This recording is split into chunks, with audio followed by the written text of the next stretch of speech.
हमारी पृथ्वी एक विशाल ब्रह्मांड में एक नन्हा सा ग्रह जीवन के अस्तित्व का एक अद्भुत उदाहरण है। इस ग्रह पर अनगिनत जीवों ने जन्म लिया, विकास किया और विलुप्त हो गए, लेकिन इन सब में एक प्रजाति का सफर सबसे अद्भुत रहा है, मानव जाति का सफर। मानव विकास एक वैज्ञानिक प्रक्रिया है जिसके माध्यम से मानव जाति ने अपनी वर्तमान रूप में विकास किया। ये प्रक्रिया लाखों वर्षों में धीरे धीरे घटी और इसके दौरान कई परिवर्तन हुए। यह एक ऐसी कहानी है जो हमें बताती है कि कैसे एक साधारण से जीव से आज का बुद्धिमान मानव अस्तित्व में आया। इस यात्रा को समझने के लिए हमें समय में पीछे जाना होगा, लाखों वर्ष पूर्व, जब हमारे पूर्वजों ने पहली बार इस धरती पर कदम रखा था। हमें प्राचीन जीवों और उनके विकास क्रम को देखना होगा, उन परिवर्तनों को समझना होगा जिन्होंने हमें आज का रूप दिया है। हमारी कहानी शुरू होती है अफ्रीका महाद्वीप से, जहां जीवन का उद्गम हुआ था। यह वह जगह है जहां लाखों साल पहले हमारे पूर्वज उभयचर और प्रजातियों के रूप में अस्तित्व में थे। इन्हें होमिनिड्स कहा जाता था। कल्पना कीजिए, एक ऐसा समय जब घने जंगल धरती पर राज करते थे और विशालकाय जीवों की हुंकार से वातावरण गूंजता रहता था।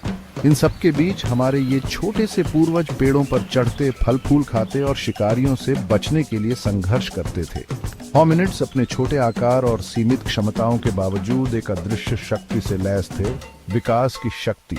धीरे धीरे पीढ़ी दर पीढ़ी वे बदलते परिवेश के अनुकूल होते गए। उनके शरीर में परिवर्तन होने लगे। उनके हाथों के पंजे धीरे धीरे अंगुलियों में बदलने लगे, जिससे उन्हें वस्तुओं को पकड़ने में मदद मिली। उनका मस्तिष्क भी धीरे धीरे विकसित होने लगा, जिससे उन्हें अपने आसपास की दुनिया को बेहतर ढंग से समझने में मदद मिली। यह विकास की प्रक्रिया धीमी और क्रमिक थी, लेकिन यह निरंतर जारी रही। होमिनिड्स की विभिन्न प्रजातियां अस्तित्व में आईं और विलुप्त हो गईं, लेकिन हर पीढ़ी अपने आप में विकास की एक नई सीढ़ी थी। इन परिवर्तनों का परिणाम यह हुआ कि होमिनिड्स धीरे धीरे दो पैरों पर चलने लगे। यह एक महत्वपूर्ण परिवर्तन था जिसने उनके हाथों को मुक्त कर दिया और उन्हें औजार बनाने और उपयोग करने का अवसर प्रदान किया। यह वो दौर था जब मानव विकास ने एक नया मोड़ लिया। औजारों का निर्माण और उपयोग मानव इतिहास में एक महत्वपूर्ण मील का पत्थर साबित हुआ। इससे न केवल उन्हें शिकार करने और भोजन इकट्ठा करने में मदद मिली, बल्कि इससे उनकी मानसिक क्षमता में भी वृद्धि हुई। समय के साथ होमिनिड्स की एक नई शाखा का उदय हुआ, ऑस्ट्रालोपिथेकस। ये प्रजातियां जो लगभग 4 से 2 मिलियन वर्ष पहले अफ्रीका में पाई जाती थीं, मानव और प्राइमेट्स के बीच का संक्रमणक कड़ी थी। ऑस्ट्रालोपिथेकस अपने पूर्वजों की तुलना में अधिक विकसित थे। उनके मस्तिष्क का आकार बड़ा था और वे 2 पैरों पर अधिक कुशलता से चल सकते थे। ये एक ऐसा दौर था जब अफ्रीका का वातावरण बदल रहा था। घने जंगल कम होने लगे और उनके स्थान पर खुले मैदान उभरने लगे। इस परिवर्तन ने ऑस्ट्रालोपिथेकस को नए सिरे से ढलने के लिए मजबूर किया। खुले मैदानों में पेड़ों पर चढ़कर शिकारियों से बचना संभव नहीं था। उन्हें अपनी सुरक्षा के लिए नए तरीके खोजने पड़े। इसी आवश्यकता ने उन्हें समूहों में रहने के लिए प्रेरित किया। समूह में रहने से न केवल उनकी सुरक्षा बढ़ी, बल्कि इससे उन्हें शिकार करने और भोजन इकट्ठा करने में भी मदद मिली।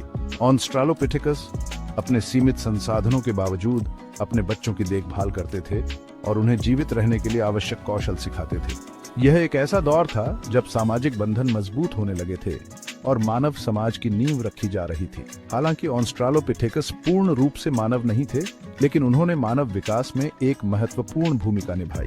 उनके जीवाश्म हमें बताते हैं कि विकास एक रैखिक प्रक्रिया नहीं है, बल्कि यह एक जटिल और बहुआयामी प्रक्रिया है। चैप्टर 3, होमो हाबिलिस। लगभग 2.5 मिलियन वर्ष पहले अफ्रीका के मैदानों में एक नई प्रजाति का उदय हुआ, होमो हाबिलिस। यह नाम लैटिन भाषा से लिया गया है, जिसका अर्थ है कुशल व्यक्ति या हैंडीमैन। यह नाम होमो हाबिलिस को इसलिए दिया गया क्योंकि वे औजार बनाने और उपयोग करने वाले पहले झांत मानव पूर्वज थे। कल्पना कीजिए, आप उस समय में हैं जब धरती पर पहली बार कोई जीव जानबूझकर पत्थरों को तराश कर औजार बना रहा है। यह एक क्रांतिकारी खोज थी जिसने मानव विकास को एक नई दिशा दी। होमो हाबिलिस के औजार हालांकि आज हमें आदिम लग सकते हैं, लेकिन उस समय के लिए असाधारण थे।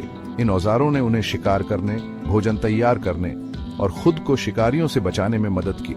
होमो हाबिलिस के मस्तिष्क का आकार ऑस्ट्रालोपिथेकस की तुलना में बड़ा था।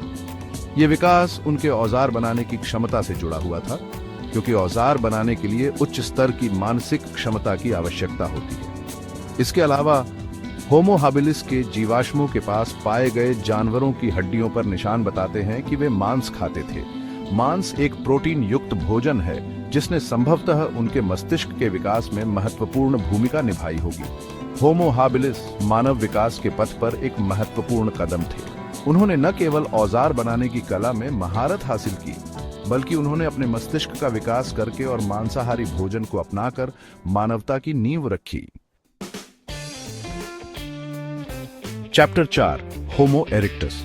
समय के साथ होमो हाबिलिस का स्थान एक और अधिक विकसित प्रजाति ने ले लिया, होमो इरेक्टस। यह प्रजाति, जिसका नाम सीधा आदमी है, लगभग 1.9 मिलियन वर्ष पहले अस्तित्व में आई थी। होमो इरेक्टस अपने पूर्वजों की तुलना में लंबे और अधिक बुद्धिमान थे। उनके मस्तिष्क का आकार होमो हाबिलिस से भी बड़ा था और वे अधिक जटिल औजार बनाने में सक्षम थे। होमो इरेक्टस की सबसे बड़ी उपलब्धि थी आग पर नियंत्रण। ये मानव इतिहास में एक महत्वपूर्ण मोड़ था जिसने मानव सभ्यता के विकास को गति दी। कल्पना कीजिए, आप उस क्षण में हैं जब पहली बार अंधेरे में आग की लपटें उठ रही हैं और मानव इस अद्भुत शक्ति को नियंत्रित करने में सफल हो गया है। आग ने मानव जीवन को हमेशा के लिए बदल दिया। इससे न केवल उन्हें ठंड से बचने में मदद मिली, बल्कि इससे उन्हें भोजन पकाने, जंगली जानवरों को दूर भगाने और रात में रोशनी करने का एक तरीका भी मिला। आग के चारों ओर बैठकर होमो इरेक्टस कहानियां सुनाते, अनुभव साझा करते और एक दूसरे के साथ संवाद स्थापित करते। यह मानव भाषा और संस्कृति के विकास की शुरुआत थी। होमो इरेक्टस अफ्रीका से बाहर निकलकर एशिया और यूरोप में फैलने वाले पहले मानव पूर्वज थे। उन्होंने अपने पीछे औजार, आग और एक ऐसी विरासत छोड़ी जिसने आधुनिक मानव के विकास का मार्ग प्रशस्त किया। Chapter 5 Homo sapiens. और अंततः लगभग 3 लाख साल पहले अफ्रीका की धरती पर एक नई प्रजाति का उदय हुआ, होमो सैपियंस। यह वही प्रजाति है जिससे आज के मनुष्य संबंधित हैं। होमो सैपियंस अपने सभी पूर्वजों से अधिक बुद्धिमान थे। उनके पास एक जटिल भाषा, कला और संस्कृति थी। वे औजार बनाने में माहिर थे और उन्होंने शिकार करने के नए नए तरीके खोज निकाले थे। होमो सैपियंस अफ्रीका से बाहर निकलकर दुनिया के कोने कोने में फैल गए। उन्होंने विभिन्न प्रकार के वातावरणों में खुद को ढाला और नई नई संस्कृतियों को जन्म दिया। उन्होंने कला के माध्यम से अपनी भावनाओं को व्यक्त किया और कहानियों के माध्यम से अपने ज्ञान को पीढ़ी दर पीढ़ी हस्तांतरित किया। होमो सैपियंस ने खेती की खोज की, जिसने मानव सभ्यता को एक नया रूप दिया। उन्होंने शहर बसाए, साम्राज्य स्थापित किए और तकनीकी विकास की नई ऊंचाइयों को छुआ। आज होमो सैपियंस इस ग्रह पर सबसे प्रभावशाली प्रजाति है। हमने विज्ञान, कला, साहित्य और प्रौद्योगिकी में अभूतपूर्व प्रगति की है, लेकिन हमें यह नहीं भूलना चाहिए कि हमारी ये यात्रा लाखों वर्षों के विकास का परिणाम है। हमारे पूर्वजों के योगदान को याद रखना महत्वपूर्ण है, जिन्होंने हमें आज का रूप दिया है। मानव विकास की यह यात्रा लाखों वर्षों से चली आ रही है। यह एक ऐसी यात्रा है जो जीवित रहने, अनुकूलन और प्रगति की कहानी बयां करती है। यह यात्रा हमें बताती है कि कैसे एक छोटे से जीव से आज का बुद्धिमान मानव अस्तित्व में आया।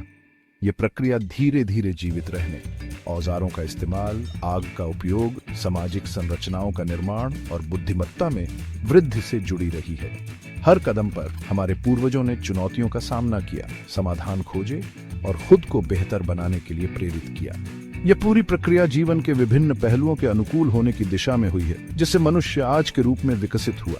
यह यात्रा अभी भी जारी है और हम लगातार सीख रहे हैं, विकसित हो रहे हैं और अपने भविष्य को आकार दे रहे हैं।